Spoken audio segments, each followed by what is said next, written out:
regime and pluralism. He was here a few yards away from the place where we are now, and again a human bomb has eradicated him, and he is no longer with us. Before, with my friends who accompanied me, I wanted to go to the place where his name is inscribed at the door of the cafeteria, and I am still very emotional as I speak to you tonight. I am very happy to speak at this Hebrew University of Jerusalem, this city which means so much to me. You mentioned this text that I had forgotten.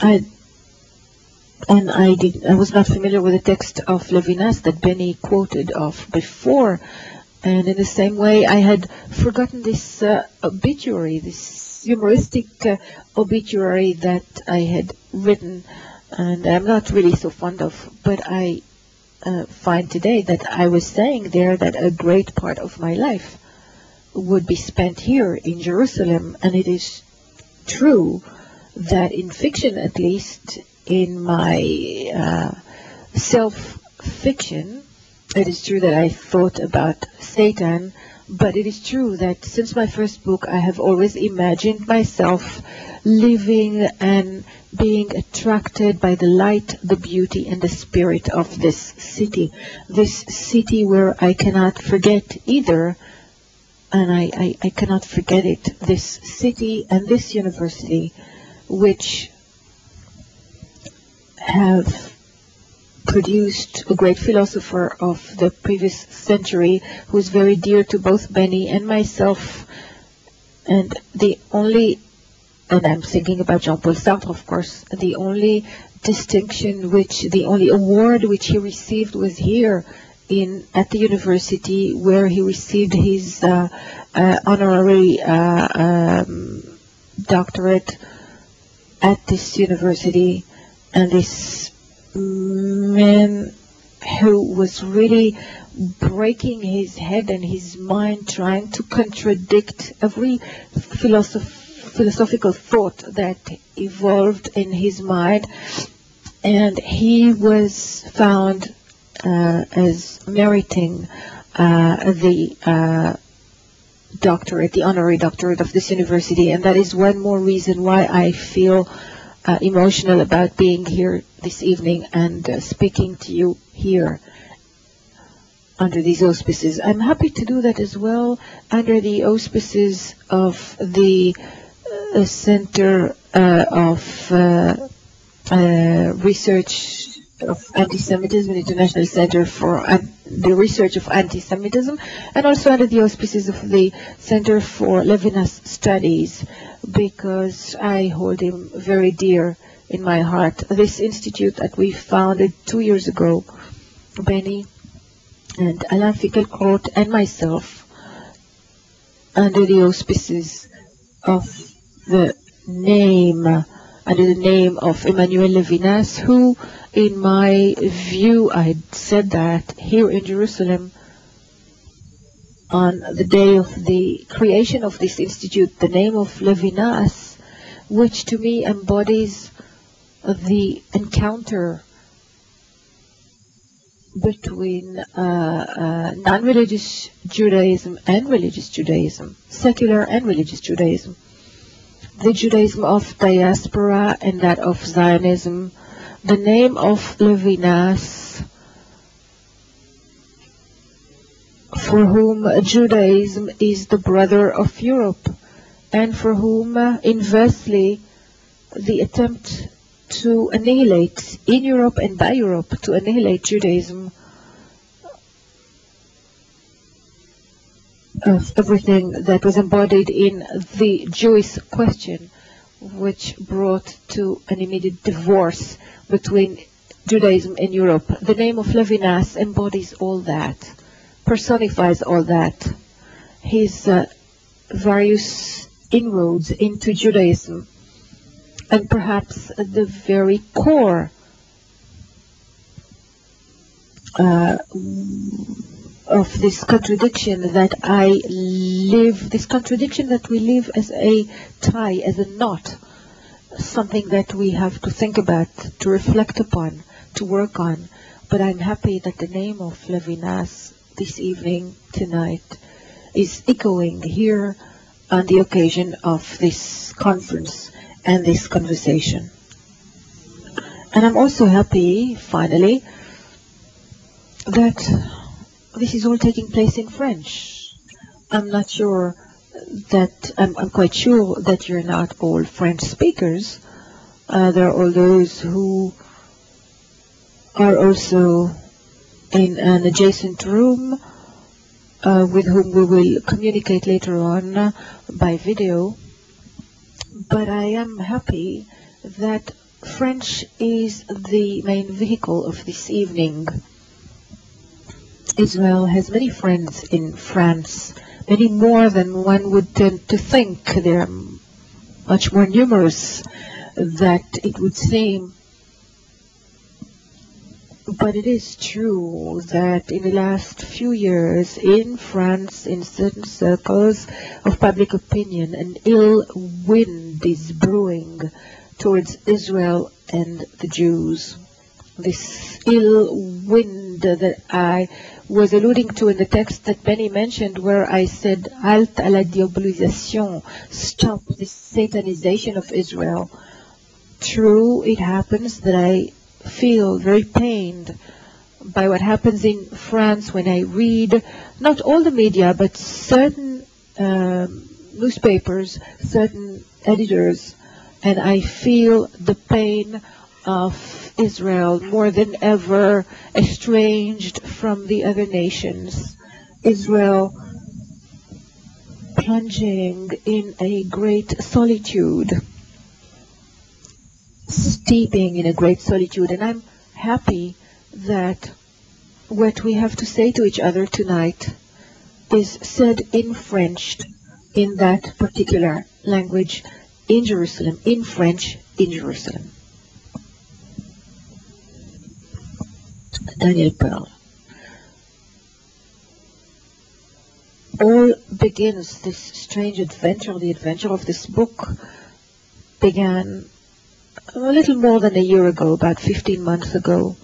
I found myself at the very end of the world, in Afghanistan, in Kabul, in the office of the president, Hamid Karzai, the man who followed the Taliban, who succeeded the Taliban, and brings in a more moderate Islam. And I believe that he is at war with the Islam of the fanatics, of the so-called God-inspired, crazed people, and there are many names for them.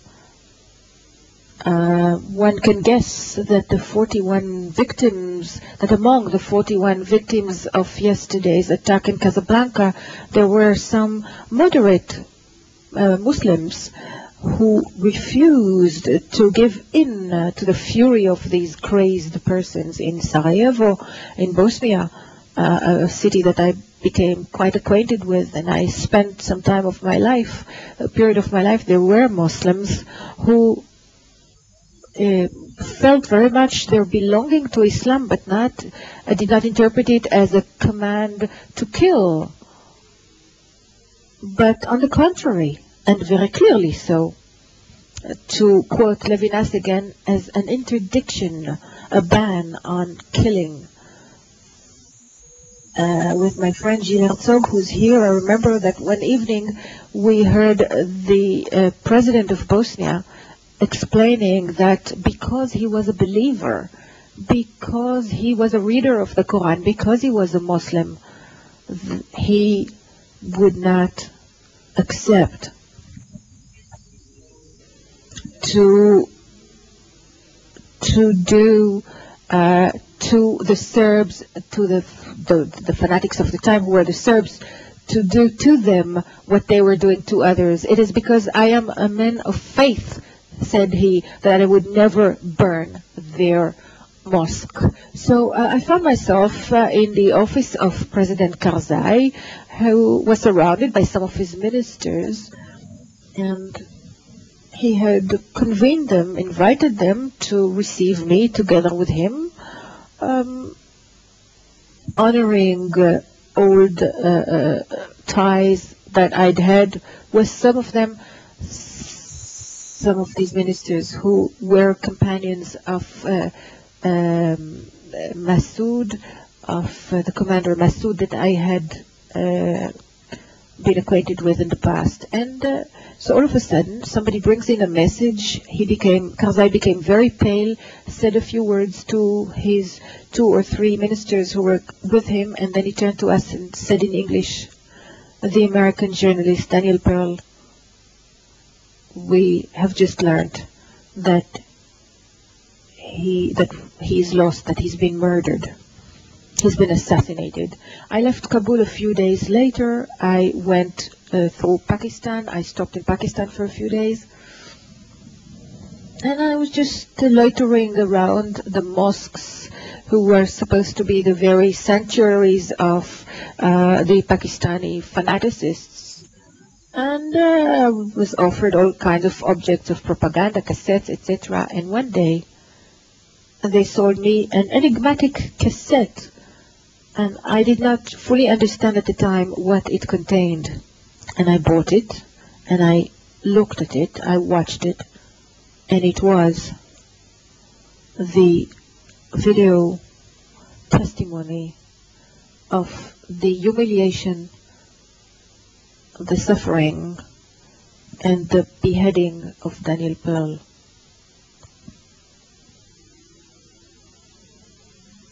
In the seconds that followed, in the minutes that followed, this image of the young Jew, this image, more exactly, this idea of a group of fanatics with a camera filming the spectacle of this young Jew saying, "My father is Jewish, my mother is Jewish, I am a Jew," and then showing this cassette at the door of the mosque, making it into a trophy, a propaganda object to prove the existence and the horrid greatness, so to speak, of their God, at least the image that they have of him. And I had the feeling immediately that I was facing a very significant event. I had the feeling that an era had begun, in my spirit at least, with the death of Commandant Massoud, this Islamic leader that I mentioned before, and then a few days later, or shortly after that, the destruction of the Twin Towers, September 11, and again, so to speak, with the terrorists basing themselves, so to speak, on the teachings of the Quran, or what they were deriving of it, and here, as a third sound of the gong announcing this new era, was this murder of the journalist. And I decided to devote the time that would be necessary to understand who was this boy, this young American Jew, with this saying, with this strange face, without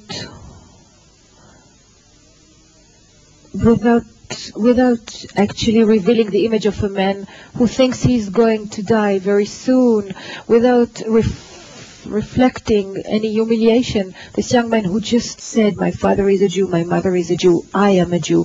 Who was this young man? What did he do? What did he think? And I resolved to devote whatever time it would take to come to know him, to better understand who were his assassins. Who were they really? Who were leading them? And what were the reasons for this murder? It is not happen every day, that a Jew is beheaded in the 21st century, that this beheading is filmed and this cassette is being distributed in mosques and everywhere, and on the internet, etc. And I decided to go to the very deep of this affair and to investigate it. So in order to sum up, I will probably go more into the details later on. I think we'll devote to that about 1/2 of the time.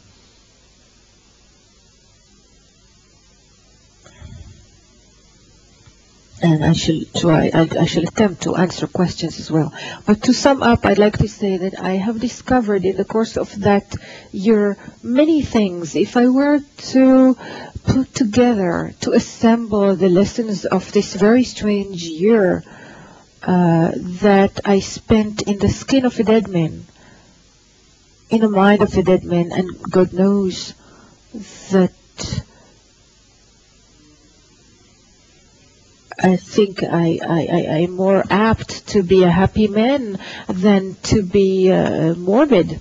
But I spent this year in the mind, in the head of this person. I spent this year also within the head of his assassins. I tried to understand what happened there in the mind of a man who decides one day to organize a conspiracy to mobilize people, to in fact mobilize a small army with this one aim of committing this horrible crime.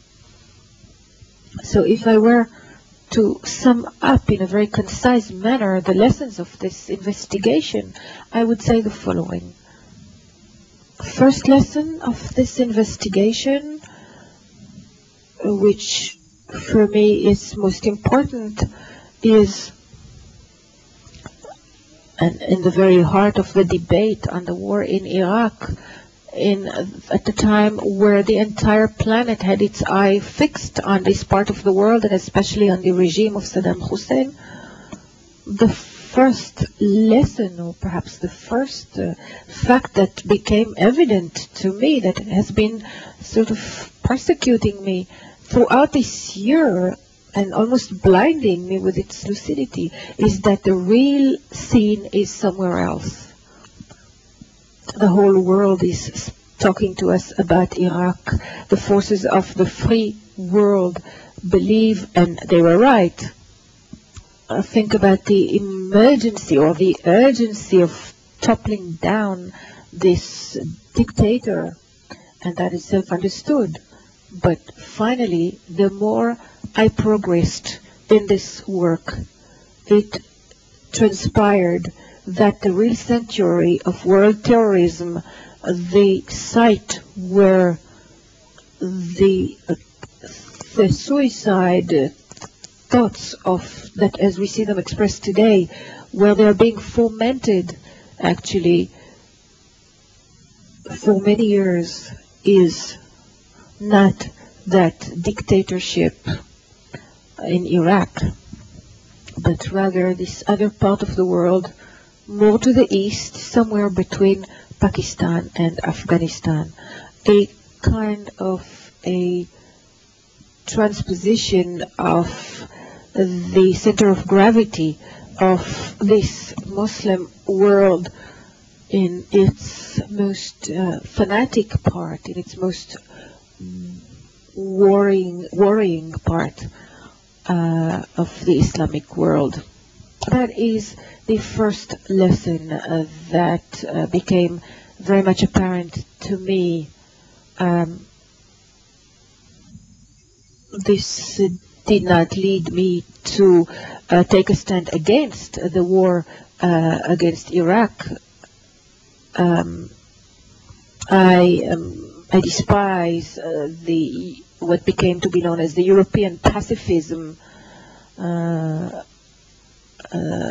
which is really a source of many problems since the time of before World War.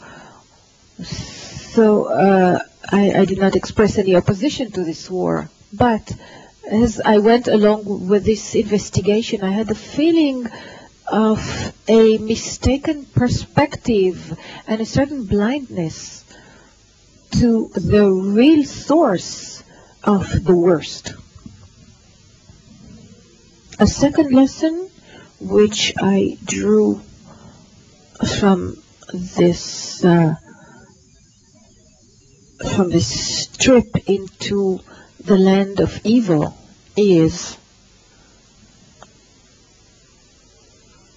that if it is true that Daniel Pearl was kidnapped for sure and probably assassinated because he was Jewish, he was certainly kidnapped because he was Jewish. He was assassinated. Whether he was assassinated because he was a Jew, that is another question. I'll come back to that later. But if that is true, we must add and say that he died as a victim of an anti-Semitism which has, in this arena at that moment, had assumed its new face, its new appearance.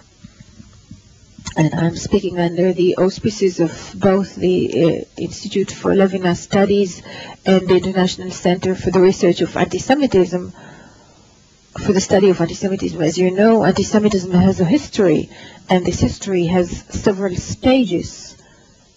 And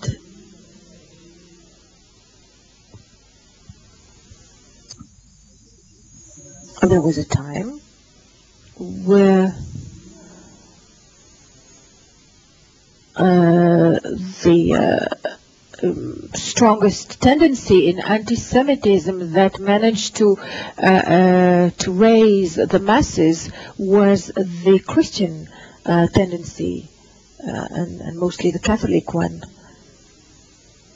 For a long time, the Jews were victimized and were the victims of pogroms because they were ascribed the murder of Christ. They were attributed the murder of Christ, the murder of God. And as you know, this anti-Semitism was gradually replaced by another trend of anti-Semitism, gradually covered by another trend, which claimed exactly the opposite, that anti-Semitism that stemmed off the period of Enlightenment. Let's say that it evolved under the shadow of the great luminaries, the great thinkers of the Enlightenment, Voltaire and others, who reproached to the Jews not to have killed Jesus, but rather to have invented it, to have produced it. There is a whole history of anti-Semitism, an anti-Semitic trend whose main message is that the people who, not the people who killed God, but the people who invented God, who invented monotheism, who brought to the world this very harsh law that Levinas speaks about in that passage or fragment that Henri Levy quoted before. There were other trends in anti-Semitism. For instance, an anti-Semitism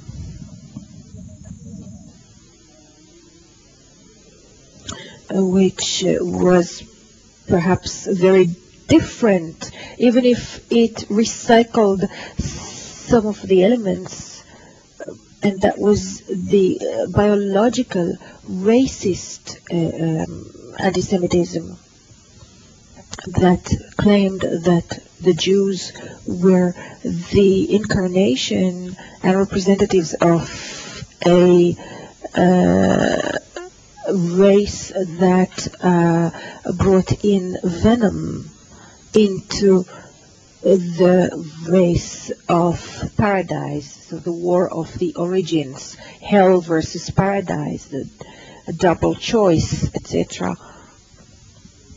But taken in a very, very, very narrow, stupidly narrow interpretation, with the slogans pertaining thereto.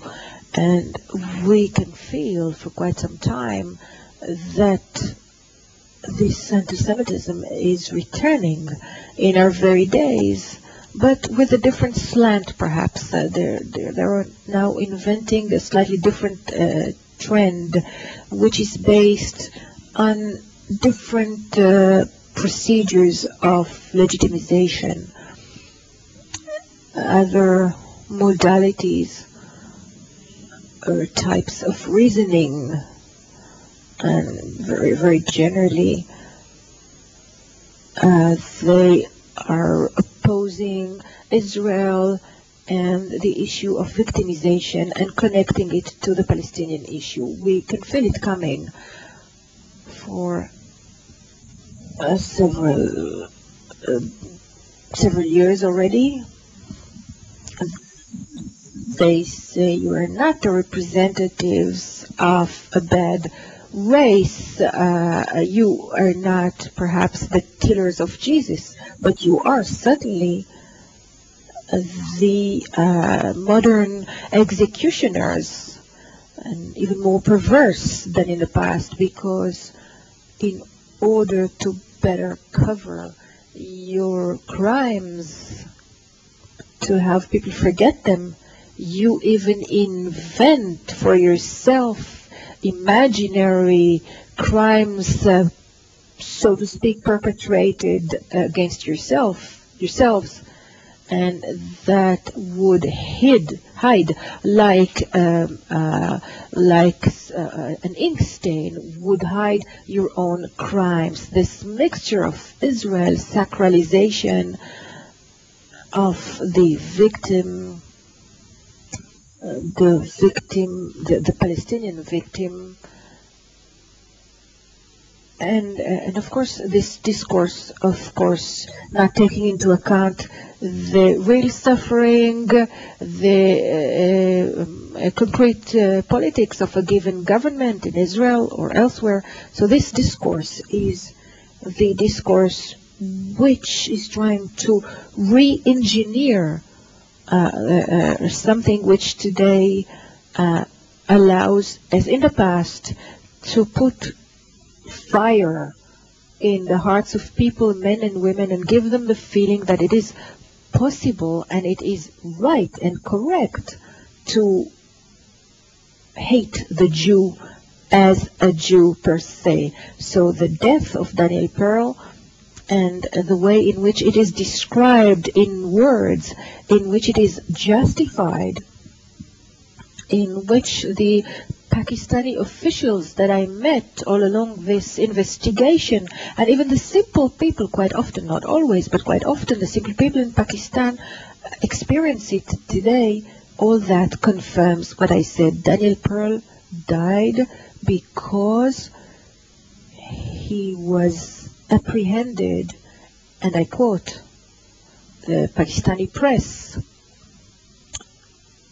including the obituaries that they published, because he was a friend of Israel, because he was a Zionist agent, because he was an accomplice of the crimes of Sharon, because he was a Jew in the sense of modern anti-Semitism. So for me, this affair has actually finished crystallizing and clarifying without any shadow of a doubt that new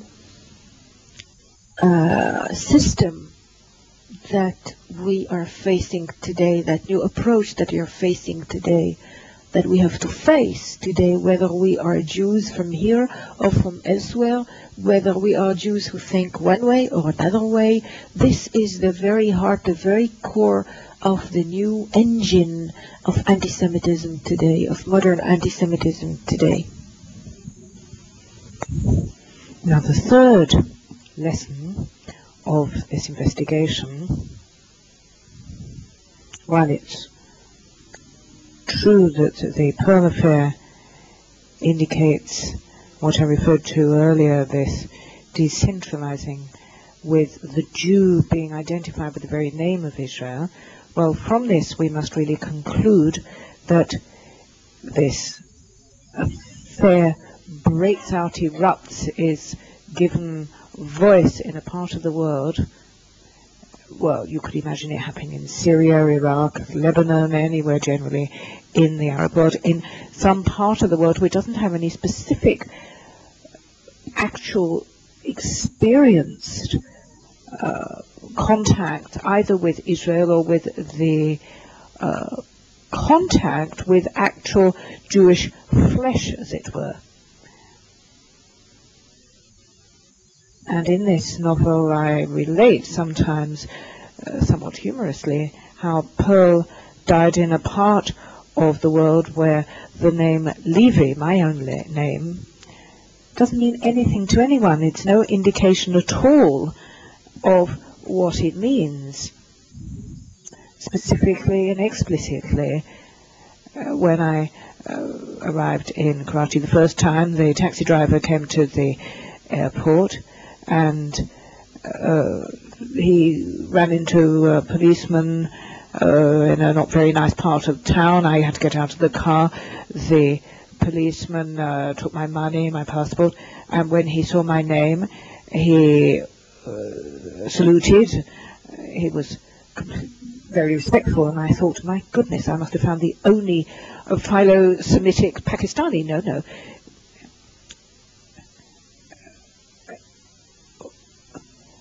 I suddenly started remembering that Levy is the name of an elite police battalion that's responsible for matters on the border with Afghanistan, and it was a name given by the British back in 1850s. So as far as they're concerned, I apparently have connections with an elite Pakistani police unit. So you can see how the Jewish reality and experience is utterly foreign to that part of the world in terms of what it means and its significance, its links with Israel and so on. It's utterly foreign and alien to that part of the world where anti-Semitism is so deep-rooted that it can produce the scene that triggered my book, The Beheading of Daniel Pearl. Now that's very important because clearly this combination, this encounter of a really ferocious form of anti-Semitism with souls which don't have the slightest idea of what it means to be Jewish, not the slightest memory, not the slightest experience of an encounter with the Jewish earth, with the Jewish body. That's quite amazing, and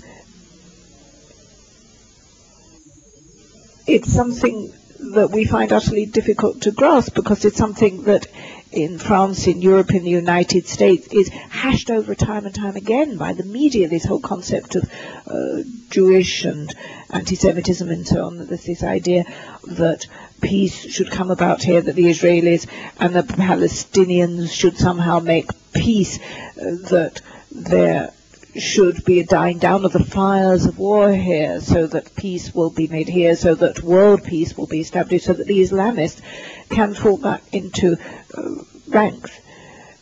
That the main fuel of the radical Islamic wave that is sweeping the world should be really grounded, anchored in the situation here, which is something which is going on forever with so many fanaticisms. But that argument just totally breaks down and is utterly blown up when you find out that at that very place where this fanaticism is at its most passionate, they find they have absolutely no concept of Jewish bodies, Jewish names, or Jewish anything. Now that very argument can be seen to have its truth, to have its origins, to have its discursive genealogy, if I can put it that way. And that's basically the equivalent of an argument, which here you're very familiar with. And I was talking about just earlier with Simon Epstein, That's the argument of Louis Ferdinand de Céline in the 30s, when Céline wrote L'école des cadavres, le Baudra, Bagatelle pour un massacre, 36, 38, 41.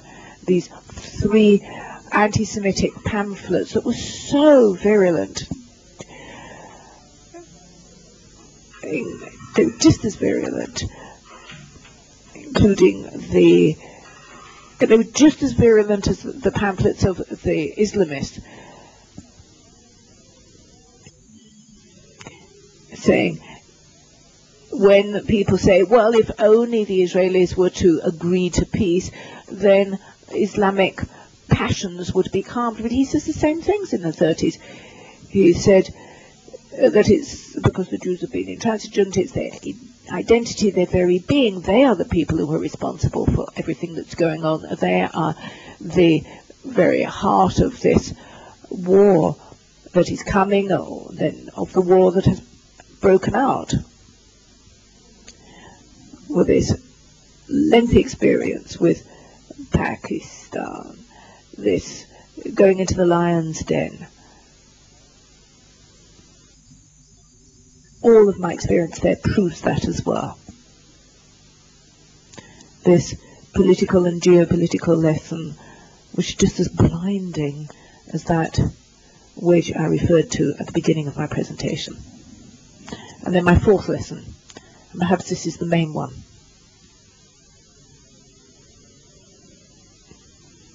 I was interested in Daniel Pearl, but I also was interested in those who murdered him, his murderers, one by one.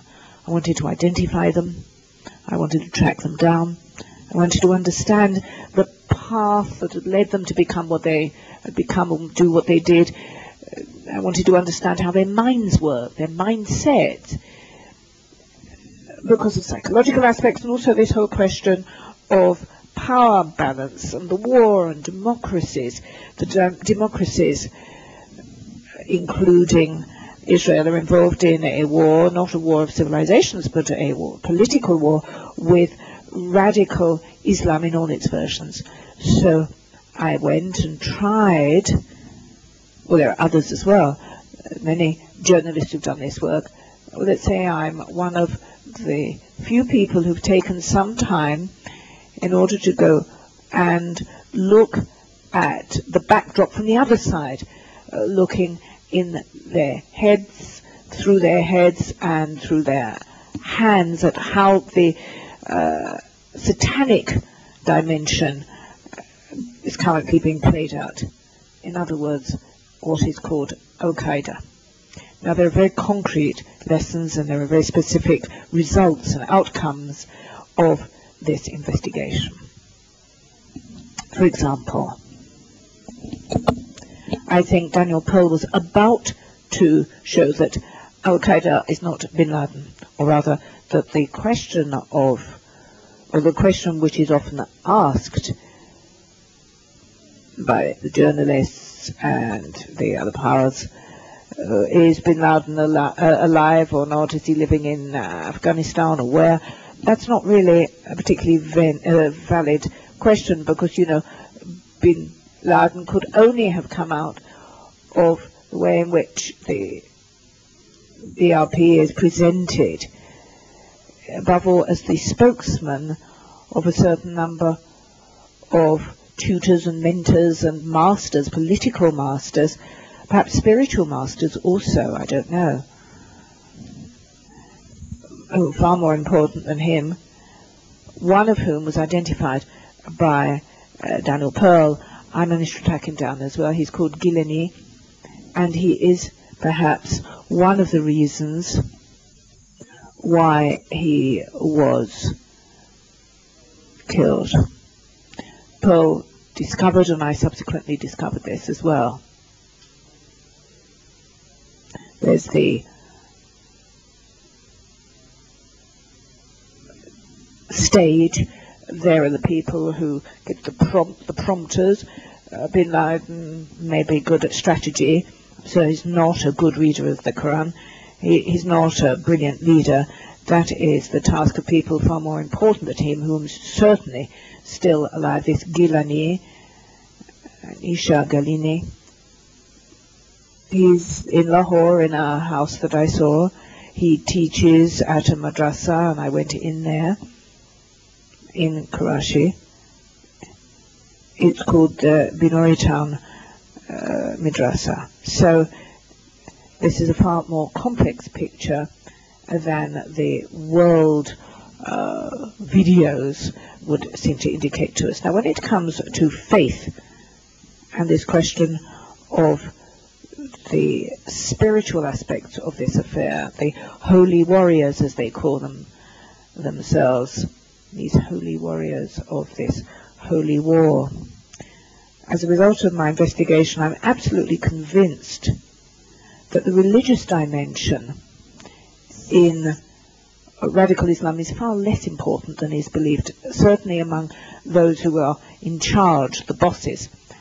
If I take Omar Sheikh, one of the main people in my book, and I reconstruct his itinerary, and I break it down into different periods, like military periods, my conclusion, and in fact I'm absolutely convinced of this, certain, I'm familiar with his past, his intellectual and spiritual background, I'm sure that the religious concern is definitely the least of his worries.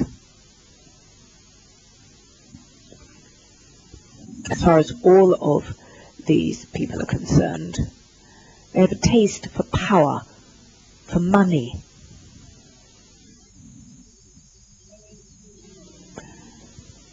Let's just say their libido for dominance is far, far greater than their intellectual longings or their desire to defend Quran values. Certainly the case of Omar Sheikh. Elsewhere in my investigation, not so much in Karachi as in Dubai, I was very struck by a really mafia-like aspect of Al-Qaeda. Often it's said, and I think this is one of the reasons for the major prestige enjoyed throughout world opinion by Al-Qaeda among Arab audiences. They say there is supposed to be ascetics, and they say that bin Laden has given up his fortune and handed it over for the revolution. I believe it's total opposite. Al-Qaeda, I believe, is an enormous worldwide network for extortion and mafia based on trafficking in drugs and in girls, particularly virgins. It's like an Islamic tax system, an income tax levied on the poor. It's not a system that does good to the poor, rather it's a worldwide, a global system of extortion. Looked at from the other side of the scenery, the backdrop, Al-Qaeda's image, satanic, horrible, diabolical, but with a spotlight on it, making it look as if it's sacred. When you look at it from the other side, it just dissipates, and you can see that these are gangsters charging around in their four-wheel drives, large numbers of women, wives, perhaps women, violent acts carried out by them, with so many people who are taken in by them, who are credulous and abused and exploited. I also discover, this has been said in part, but I go a little further along this path. I show, for example, how the people who surround the bosses of this Islamic international, which functions like the old-fashioned international with a central party, and which has brother parties with aspects of territoriality, where Karachi could perhaps be a new version of a kind of Moscow in the new version of the international. I show them, as I was saying, how these individuals, these personalities, far from being poor individuals coming from madrasas, obscurantists, illiterate, trained by the Mulana, who themselves are illiterate. No, they are the most sophisticated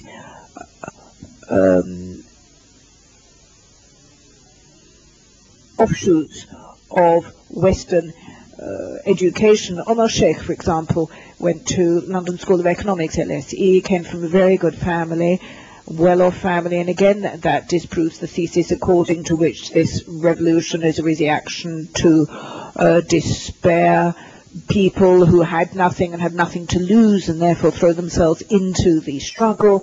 It's not at all like that. Omar Sheikh comes from a very affluent, educated family. He himself is a very sophisticated financial expert, utterly proficient in manipulating the most modern financial instruments, and I have proof in particular that some of the attacks of the 11th of September were financed by very daring operations on the World Stock Exchange, anticipating the drop in markets that would inevitably result from the destruction of the Twin Towers, 9/11.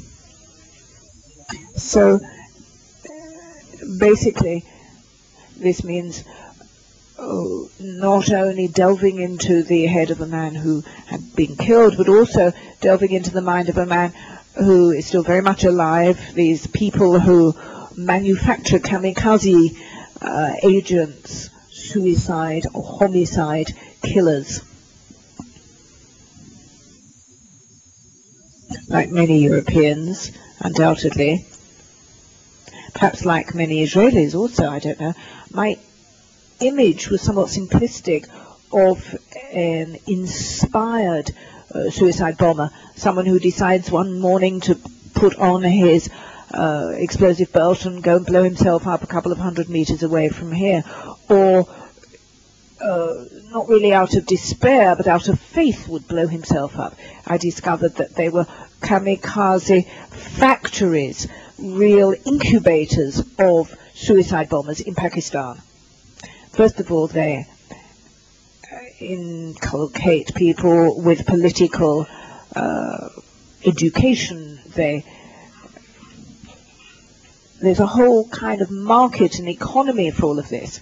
For example, in Dubai, I saw kind of agencies, if you like, which act as intermediaries between the exchange office and the insurance office. They change addresses, they set up shop for a certain time, a few days, a few weeks, and then they move on.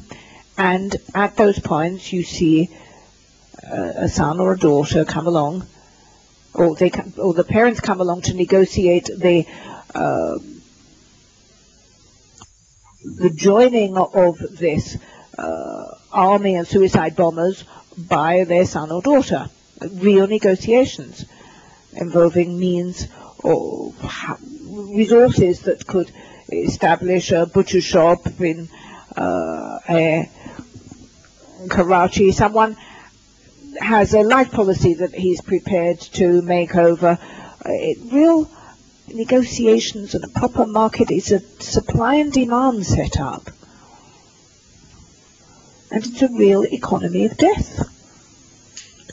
Obviously there is something of a dimension of madness. It's a modern form of mania, not one that says if God is dead then everything is allowed. Rather it says because God is there everything is allowed.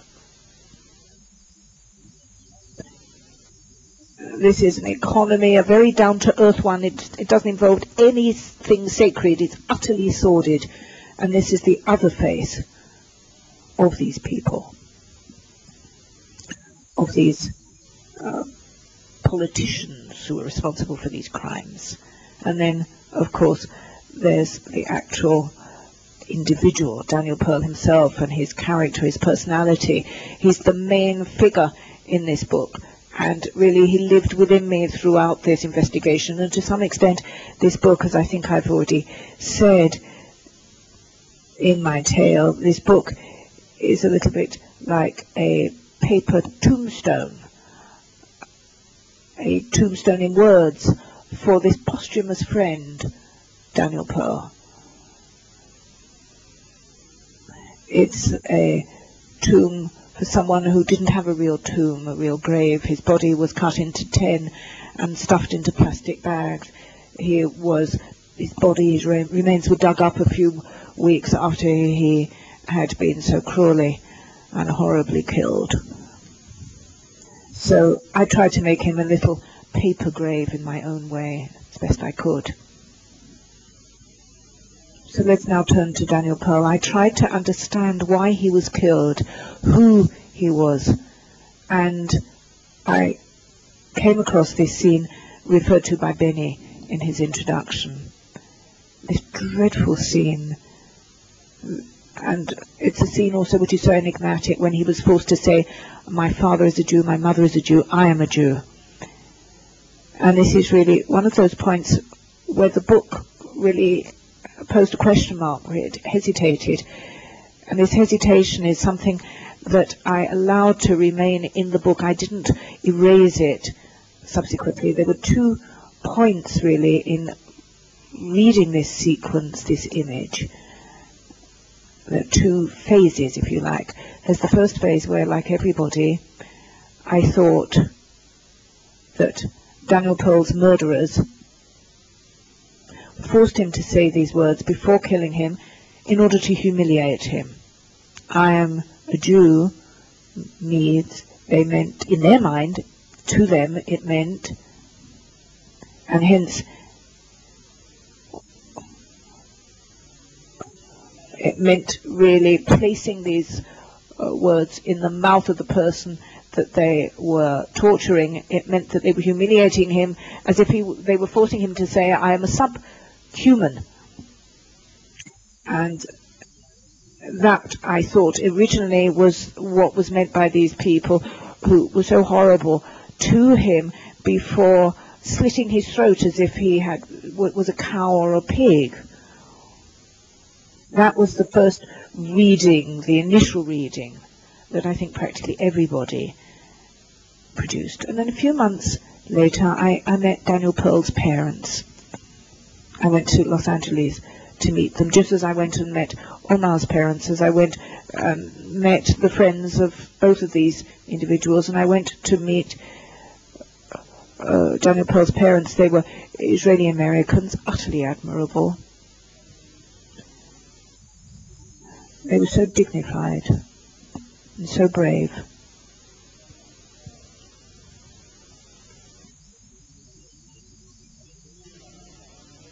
In a way, they were broken by an unending mourning, a kind of bloodletting of pain that would go on until their own days come to an end. And at the same time, they were driven by this desire to perpetuate the memory of their son, and at the same time the values that he represented, for which they thought he had died. And they said, no, you haven't understood a thing.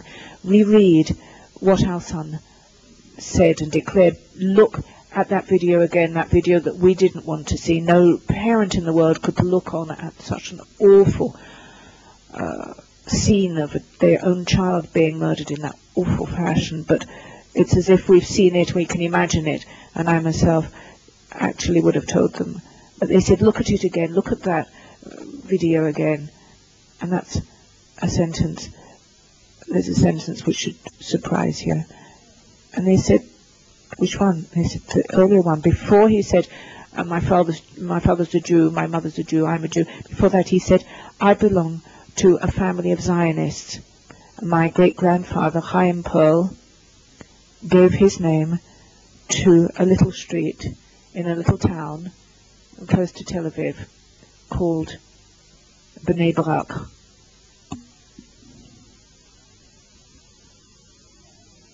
And Daniel Pearl's parents said, Pakistan's a long way from Israel. Bnei Brak isn't exactly Israel's biggest town. And it's a very small street in Bnei Brak, that street. And there's no way that the barbarians, the fools, the idiots, the illiterate people who killed our son could have known that. If Daniel Pearl, if our son said that, whereas they didn't know this, it's because he wanted to say this. He was telling them.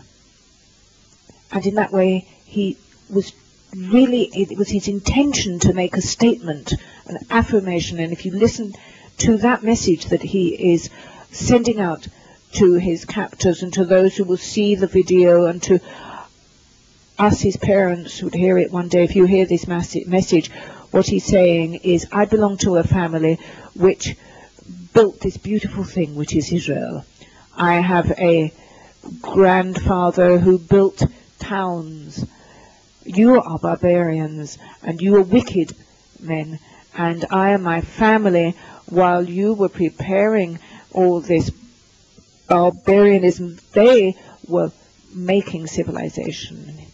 And his parents said, that's what he was saying, this whole sequence, this affirmation of the name of a Jew, this sanctification of the name, this Kiddush Hashem, it's not a confession that was wrung out of him, that was forced on him. It's something that he said in pride, he said it proudly, as something to glory in. And listening to what they said, I indeed did think of those heroes in some of the novels of Isaac Bashevis Singer, who, when those carrying out pogroms made them admit to their Jewishness in the same way they did it proudly. These characters in Isaac Babel's story, same reflexes, same approach. We affirm in glory that which people think we would consider to be an insult. This letter, such a strange letter that I commented on a few years ago in a text that I gave to the Monde, that strange letter from a Nazi soldier sent to the Eastern Front in 1943, whose unit in the villages that they went through had a great time rounding up the Jews, the men, the rabbis and the men, and cutting off their beards and making them take their clothes off and that, and then hanging them and photographing them, or having themselves photographed in front of these Jews who were hung up, these Jews whose beards had been cut off and sometimes whose faces had been disfigured. And this German went through all of these towns in Germany, and in 43 you saw these German soldiers posing next to these humiliated rabbis, and they would send these photos of them off to their family as a kind of postcard, holiday postcard. And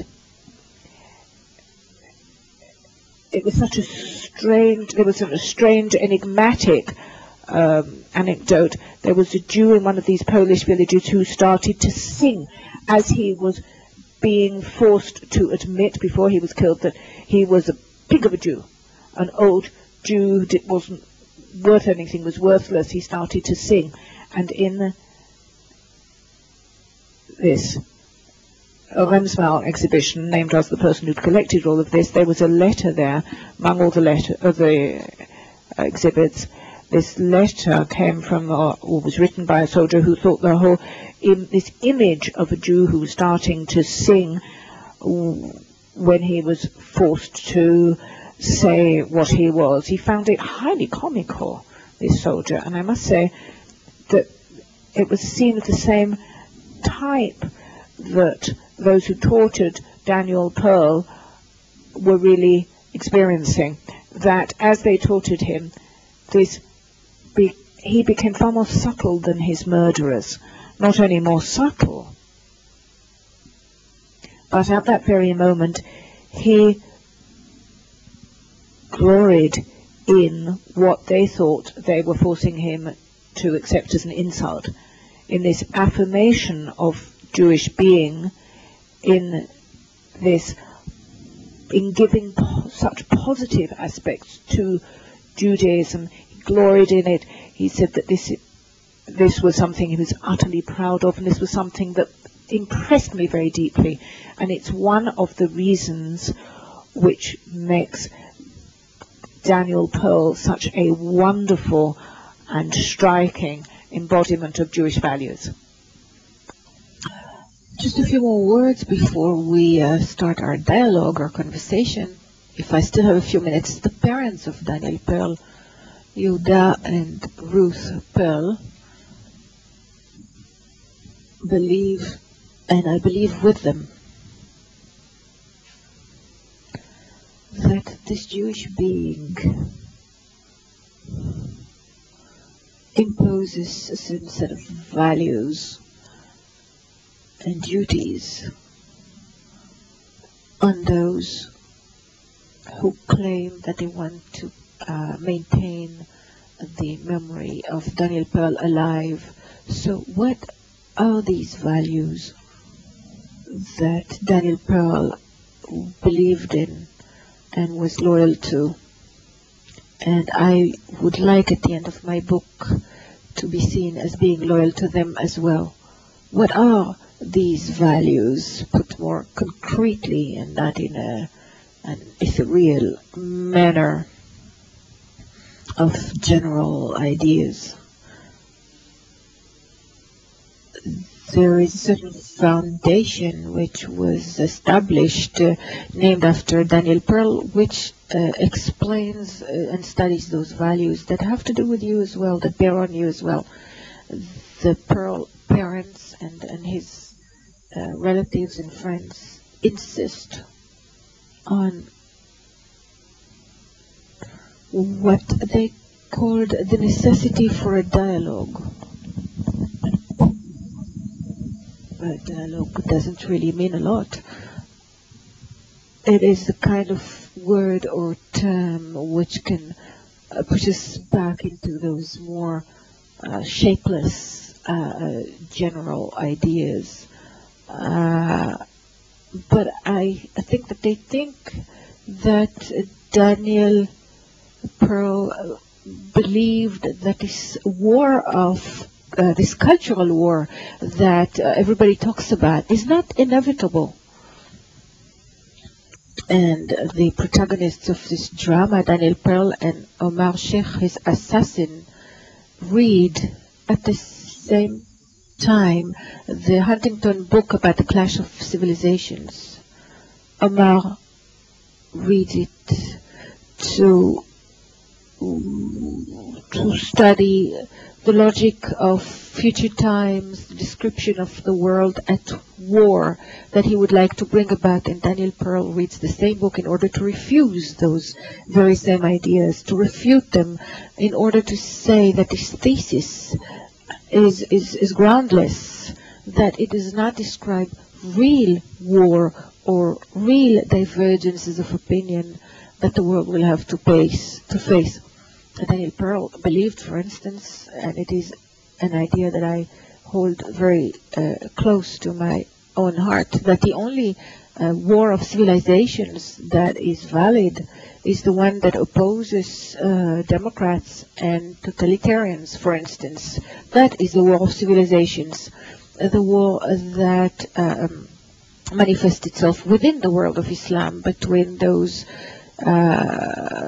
crazed fanatics and those who would like to apply the values of democracy and tolerance.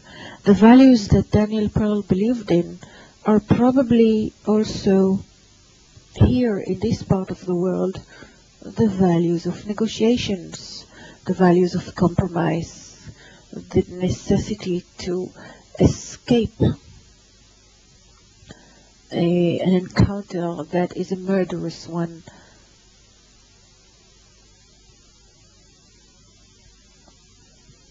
Of course, I'm not attempting to make the dead speak, especially not this particular dead. But I think I know enough about him to assert that he had this desire, this ardent desire until the very end, until the moment before his execution, to understand what was going on in the head of his opponent, to try to achieve a compromise with this enemy, not compromising on principles and what your own essence. I am a Jew, a Zionist, my family has founded that city of Bnei Brak, but a compromise that renders existence possible, that renders cohabitation possible. And I believe that here in Israel, at this point in time, it is really a message that echoes very significantly. And I think that from the very first day of the Second Intifada, I revolted against the satanization of Israel. I opposed this abject kind of judgment of this country and these people, but I also said that I did not believe that the military solution is the real or the only answer to the problem. And I said, and I was quoting a Greek historian, that there is no people or a state or an army that is strong enough to be sure that it will always remain the strongest. And I believe that modern wars have taught us that there is a tremendous strength of the weak, that there is a power, a great power in the show of the victimization, that there were victories that were horrible, be they military or political, that were in fact the defeat and not a victory. And that is why I many times spoke in Israel, and I advocated in Israel whenever I had the occasion to speak. I advocated not dialogue in its abstract sense, but not only for reconciliation and an idyllic reality between adversaries, but for political daring, a political approach which is perceived, which understands that victory can be temporary and strives to attain real victory, not an imaginary one.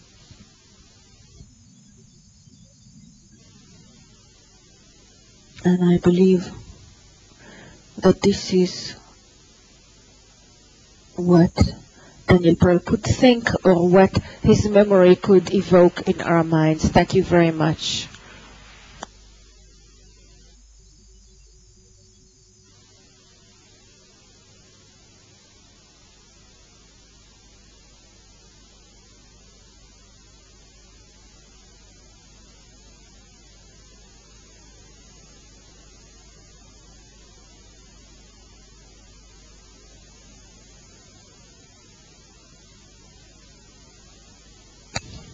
Thank you for this remarkable lecture.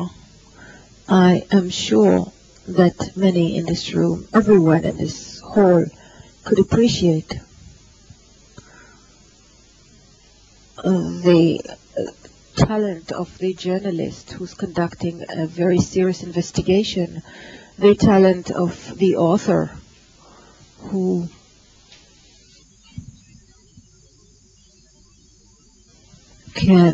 is a master of the word, of a colorful language that can take us into the very heart of the subject, as well as the depth of the philosopher who can understand the links and the ties between these various parts. Henri Levy has very kindly consented to enter a conversation with this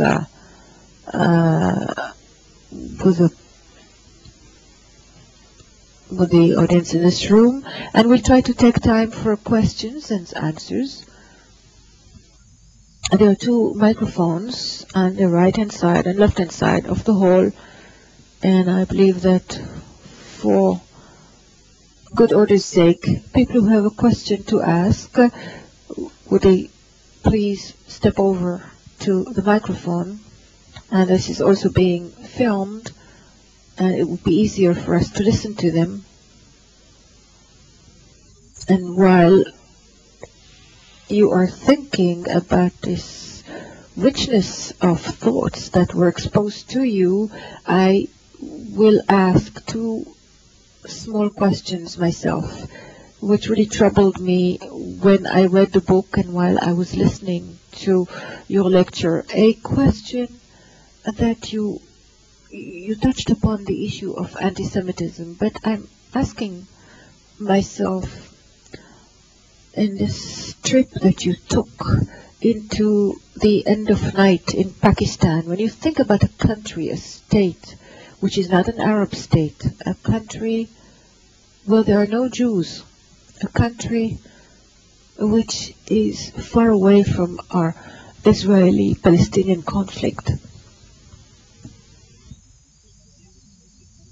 And one meets there such an anti-Semitism, such a ferocious hatred of Jews.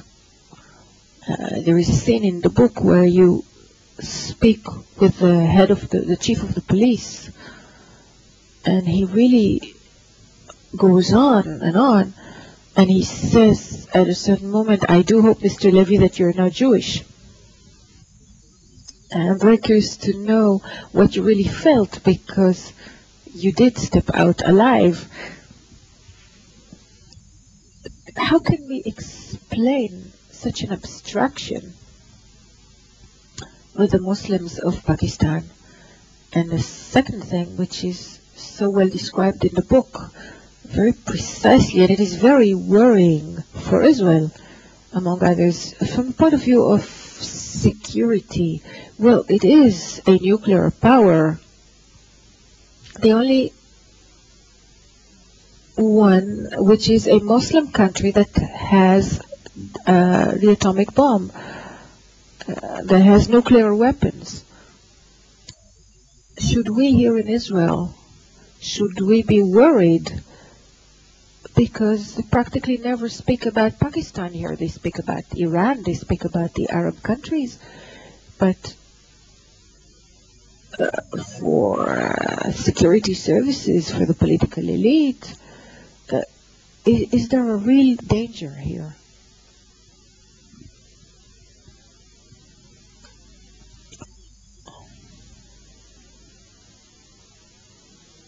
As far as Pakistan is concerned, this is what I said in the beginning.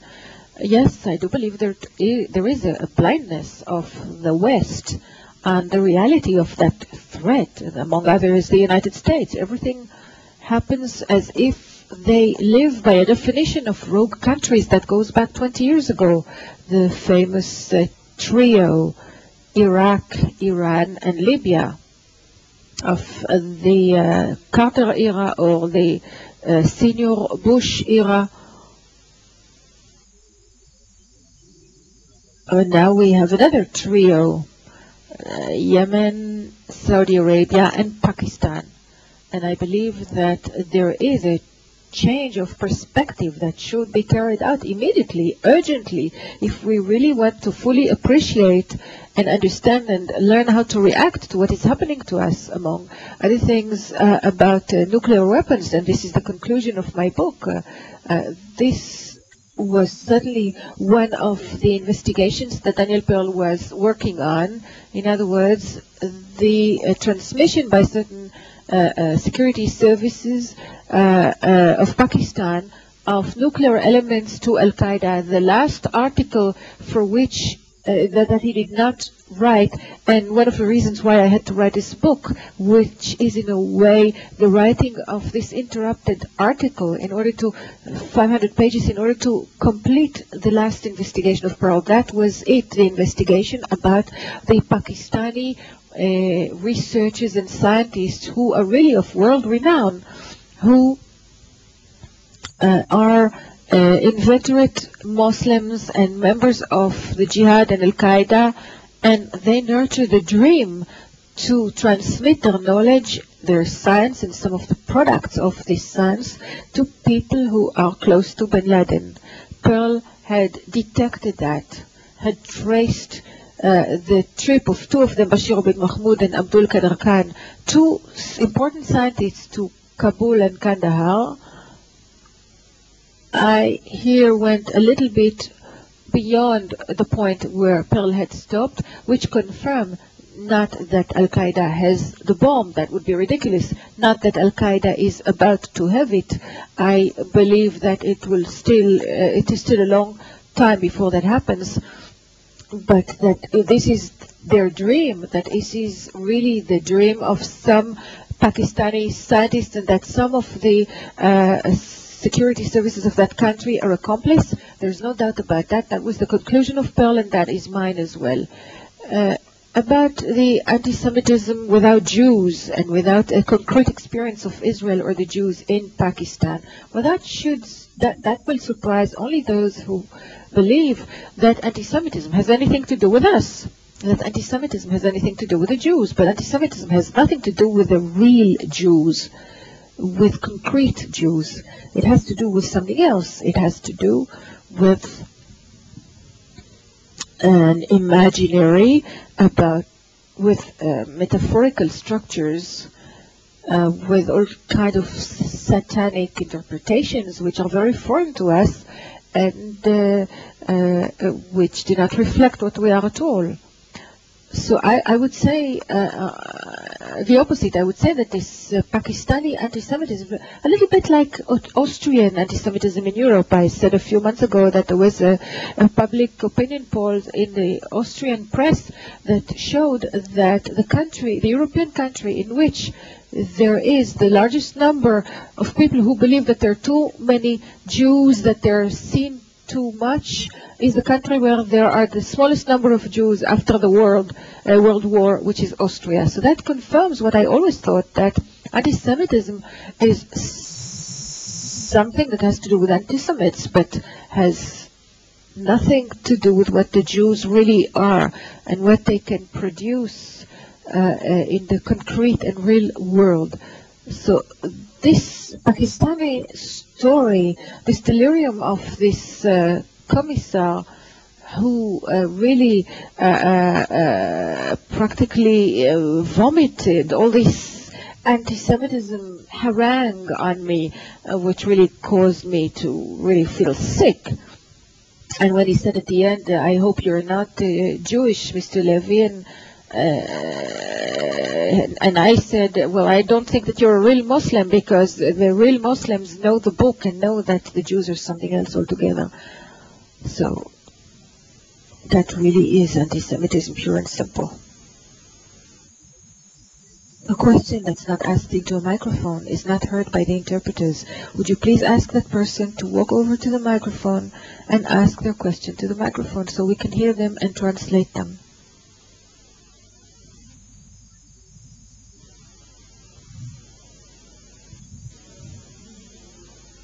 There is a microphone, and Mr. Henri Levy couldn't hear himself either.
I believe that we need both.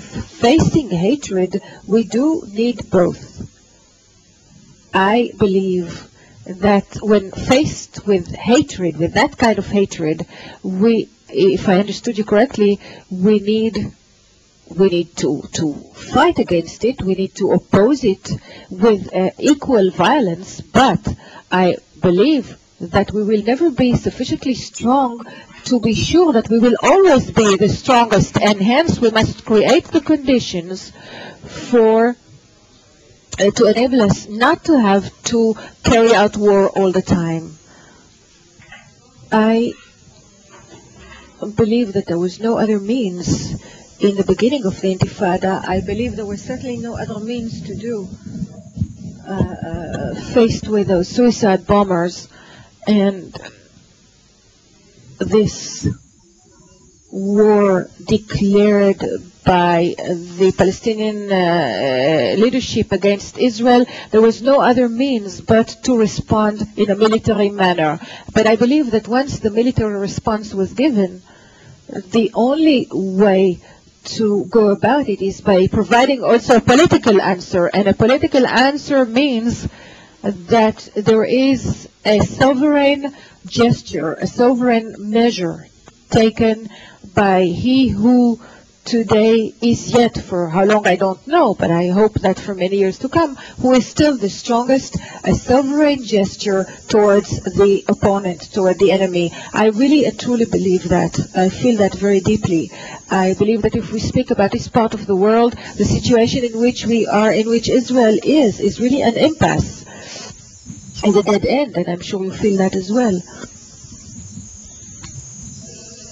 The alternative, that has been said hundreds of times, it's almost trivial or trite to say that, but a country that would admit within it Palestinians from the territories will no longer be a Jewish state, and a state that would like to remain a Jewish state must deny them citizenship, which is of course unthinkable and contrary to the democratic reality of this country. So there is a dead end, and we must somehow come out of this impasse. And we can only do that by political means and not only by military means, even if the military answer was at some point necessary.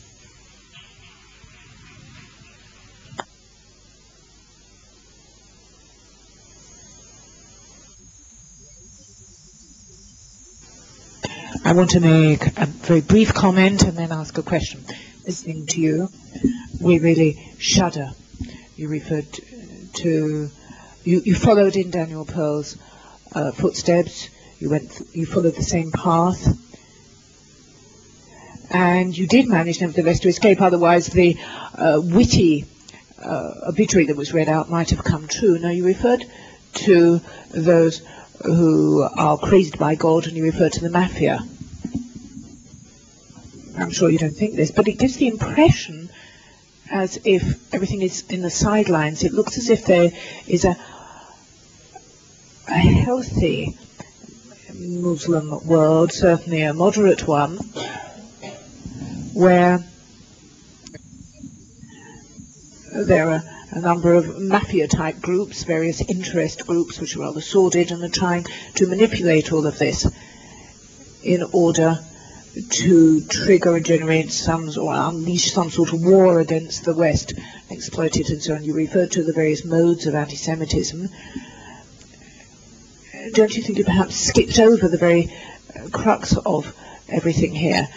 That is to say, Islamic anti-Semitism. Now, I don't have problems with Muslims. You were born in Algeria, I was born in Morocco. I respect them, but there is a certain Muslim basis of anti-Semitism in these schools of the Quran. If the politicians that you met are sometimes moderate and Western oriented, nevertheless in these schools of the Quran, they are what determine the current Islamic approach and philosophy, which is unfortunately fanatical.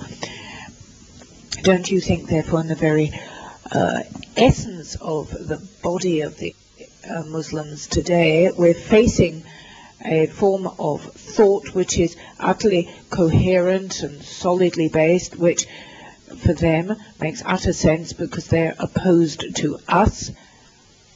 They may consider us part of the West. The West and Israel, I think, do not understand that this is the very nub of the problem, though. Don't you agree with me?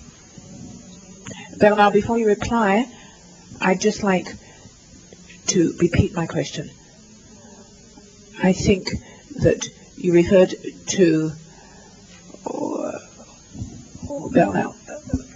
Bernard Levy referred to this situation in Pakistan.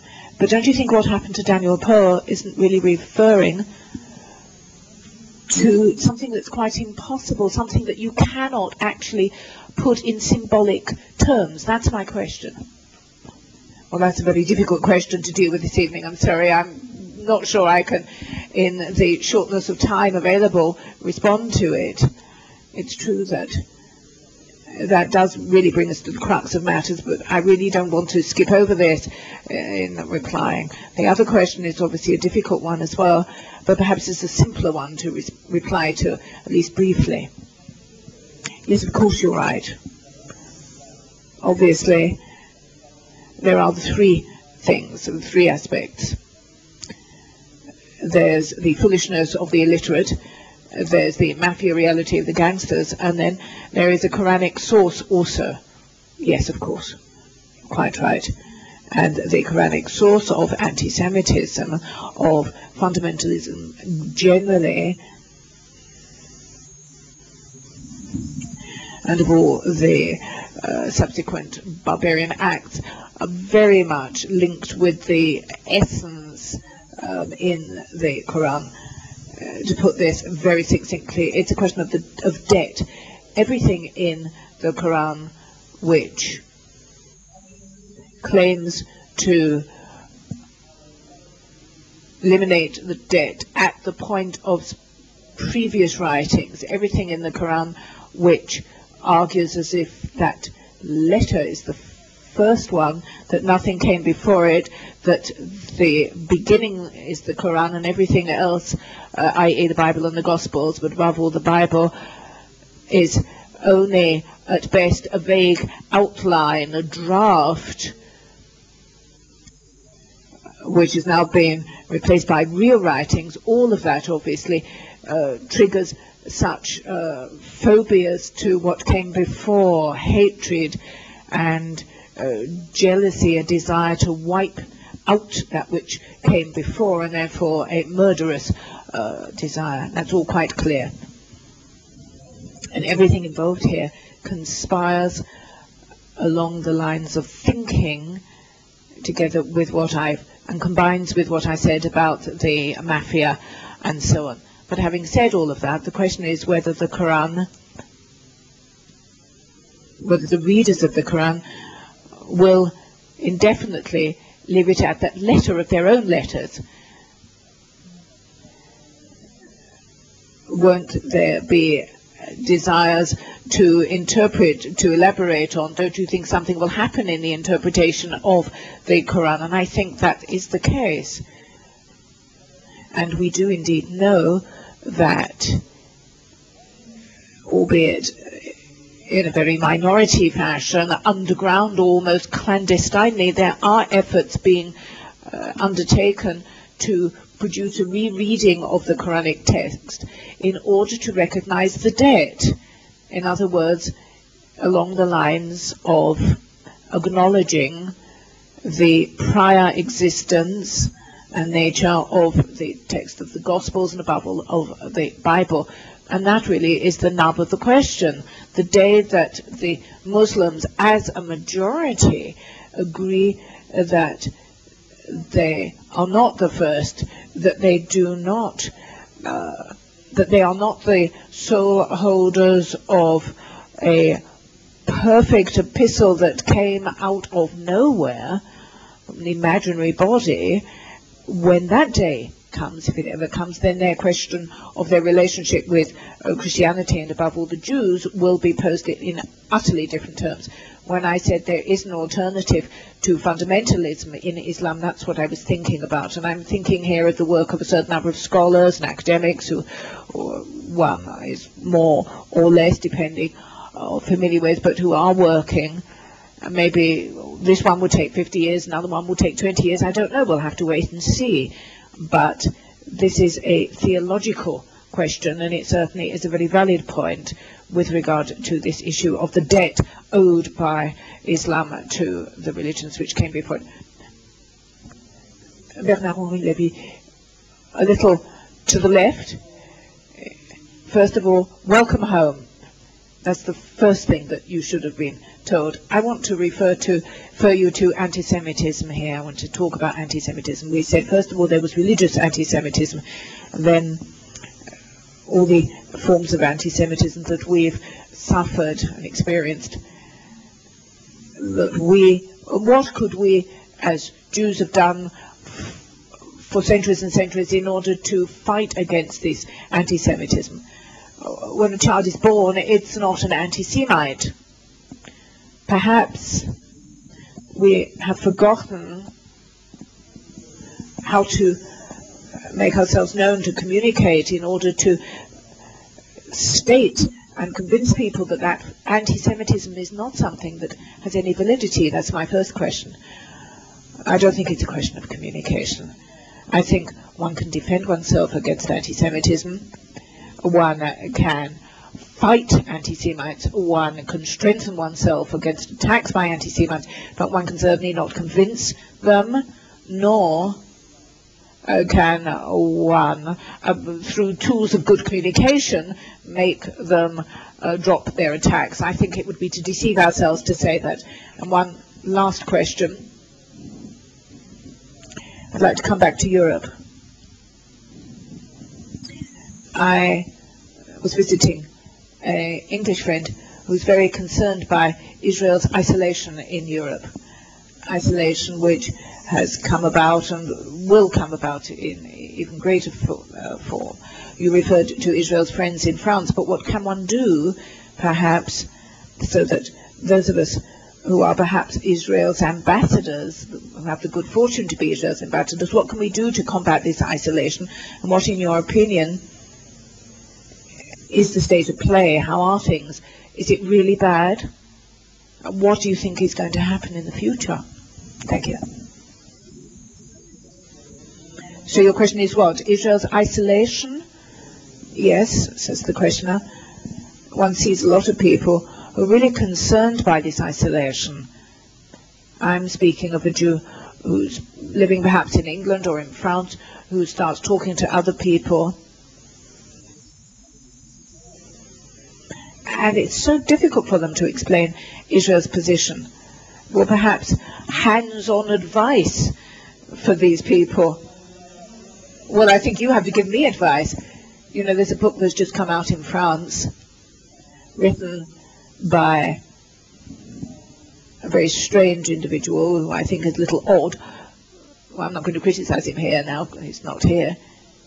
Called, Is It Still Allowed to Criticize Israel? This book has just come out. Is it still allowed to criticize Israel? As if there was a kind of terror, reign of terror, forbidding any criticism being directed at Israel and leveled against its policy. He says this question is constantly asked, and that's why he's called his book by this title. Now, everyone criticizes Israel. Everyone does it all the time. The question is it still permitted or allowed to defend Israel in France and in Europe?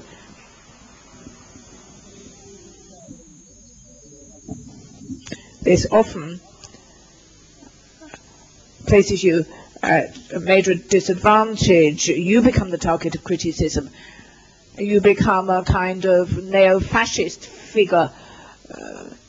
That's what happens when you defend Israel. People say, you are a murderer. That's the trickiest thing. Well, how to do this? I don't have any advice to give you, I'm afraid. Well, let's say sometimes it happens, well, more in Israel than in France, in fact. But I also say that Israel's policy, it seems to me, can be open to criticism. That's not the subject of this evening's discussion, so I won't label the point, but it seems to me that this is also legitimate. And the responsibility of a Jewish intellectual is also to make arguments and make points where he thinks there are things that are not right in the policy of the current Israeli government, but to defend Israel in its very existence and its legitimacy and its right to exist. This is something which, in a blood-curdling fashion almost,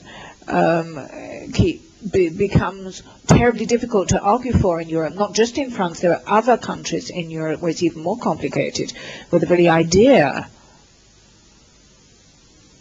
or the dominant idea, is that this is an artificial country by a historical oddity and something that shouldn't exist. That's an argument which is presented by many people to plead for Israel, to explain that Israel, for example, as I had recently to do in Italy, to explain that Israel is not only the heir of the Holocaust of the Shoah, because Israel's enemies, adversaries and foes wish in the best of circumstances, are prepared in the best of circumstances to agree that Israel is legitimate as long as one just sets it within or against the backdrop of the Holocaust and its consequences. To say that that isn't what Israel is, to say that Israel to some extent existed before, that its roots go back far further than that it's not just a kind of consolation prize or a refuge for people that have been martyred. People don't understand that if you're saying more than that. And I'm afraid I don't have any greater advice to give you than that, and I think that probably leads to the end of our discussion. Or one last question, perhaps. I'd like to ask, if I could, on this side of the auditorium. We have two speakers, one with a microphone that's off, who's asking a question, and one with a microphone that's on, who's been silenced. I'm sorry. The interpreters cannot interpret because they can't hear the question. Now we have another question. I'd like to ask a question about the book. Okay, last question, and that really will be the end. Well, my question concerns political use of anti-Semitism. You've referred to anti-Semitism as a construction of the mind used for political ends. That's how I understand what you said previously. Could you illustrate the place of anti-Semitism in its political use relative to the use of other feelings, such as anti-Western feeling or the Muslim faith? How does anti-Semitism fit into all of this vagueness of things that are used for political purposes? Well, briefly, and then we'll have to break up because we have to give back the room. Anti-Semitism isn't to be set there. Rather, I think it sets its own course in all these traps of evil and everything that is happening now. Anti-Semitism is not an element that is added to aspects of discourse which could come out of it, which unfortunately are integrated. Rather, I think it's something very essential as a real founding element in the various neo-isms in Europe, in the various fundamentalisms there, and also in part of the Arab world. It's absolutely essential. It's a essence,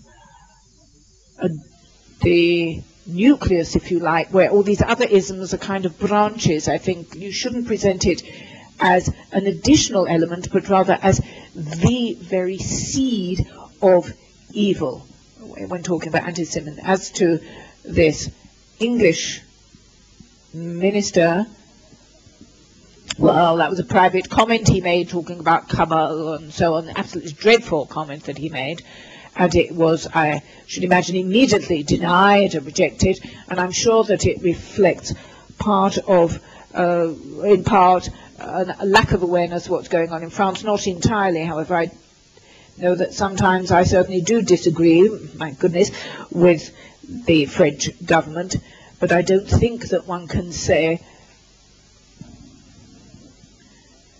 that the essence of its attitude vis-à-vis Israel is to be found in anti-Semitism, hatred and so on. I don't think it would be right to say that. The French government is like French public opinion. Sometimes you have to pull its ears. Sometimes you have to make it fall into line. Sometimes you have to say that it's walking the wrong way, it's not following the right sort of path. And journalists and so on are fully aware of that sometimes, and sometimes they lead it, or they may not do it the greatest service.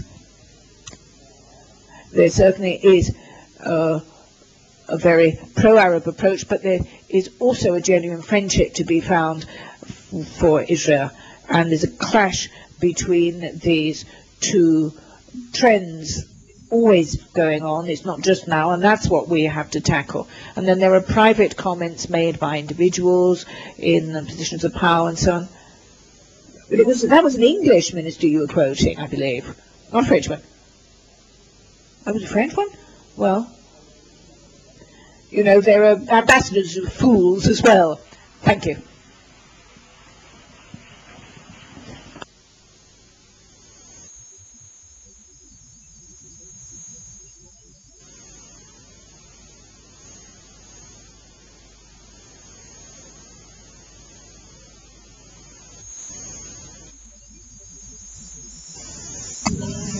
Thank you, everyone. Henri Levy, thank you. Thank you very much.